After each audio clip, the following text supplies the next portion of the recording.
So I recently went to go see the film Loving Vincent, which is the first hand-painted animated film, and this is coming out of Poland, and it was also a production of the European Union, and it is about, a year or two after the death of Vincent van Gogh, and it's about, Vincent van Gogh's postman's son trying to deliver a letter to the family of Van Gogh. However, things get a little bit complicated, and the son of the postman, runs into several people in this one town. It's about the mystery of overall Van Gogh's death, Van Gogh's personality, and about the people that Van Gogh knew throughout his life. Now, throughout this film, I was mesmerized by the animation of the paintings because it is incredible. It looks exactly like a Van Gogh painting. The quality, is something I've never seen in an animated film in my lifetime.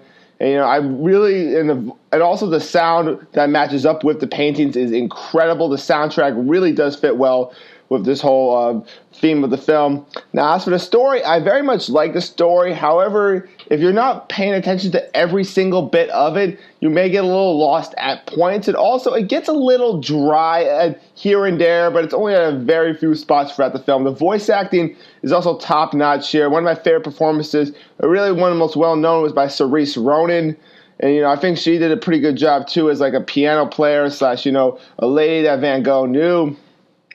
Now, I gotta say that, you don't have to be an art fan to enjoy this film. Hell, I'm not really that much of a guy who's into art, but yet I really much enjoyed Loving Vincent. So please go check this one out if you're a fan, of animation, and if you're interested in history. So I'm giving this one a solid 9 out of 10 here. Easily one of the best animated films of the year.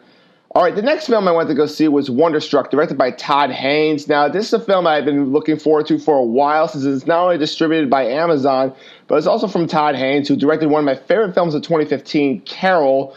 And this film is based off a book by Brian Selznick, hope I'm pronouncing that right, called of the same name, Wonderstruck. Now, Wonderstruck, it's about these two kids who, and it focuses on the life between 1927 and 1977, and both these kids are deaf, and the one from 1927 is trying to, find her mom in New York City, who is a supposed actress, while the kid from 1977, is from Minnesota and trying to find his dad after, his mom dies, and, he gets into an accident.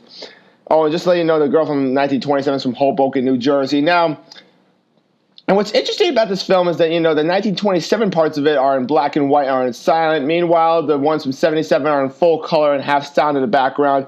And it's very much like the book, which for readers and fans of the original, it's going to be a nice welcoming to that because, it does match the black and white picture style with the text and, full realization of it with the explanations. However, if you didn't read the book or don't like Brian Selznick's writing that much, you might have a hard time with this one since Selznick is the writer of this film, and while the acting and the sound production and direction is very good at most parts, and so is the story for the most part, there are a couple moments throughout the script where I was just like, really? You went there? And I'm not going to spoil what they are, but, it has to do more of character interaction in a sense, and it's just kind of like, come on. And you'll know what it is when it comes up. Also, don't believe the hype when Julianne Moore and Michelle Williams are in this movie. They are featured in it, but they're barely in it, so they're not really the main stars. And also, when it comes to the 1927 part of the film, it's in silent. And again, when they don't show dialogue, you kind of have to figure out what's going on here. It's very helpful if you read the book. I mean, you don't need to read the book to understand what's going on, but it'll be helpful for better context, and it's really more of a service to, the fans of the book, since, Brian Selznick did also write the script for this film.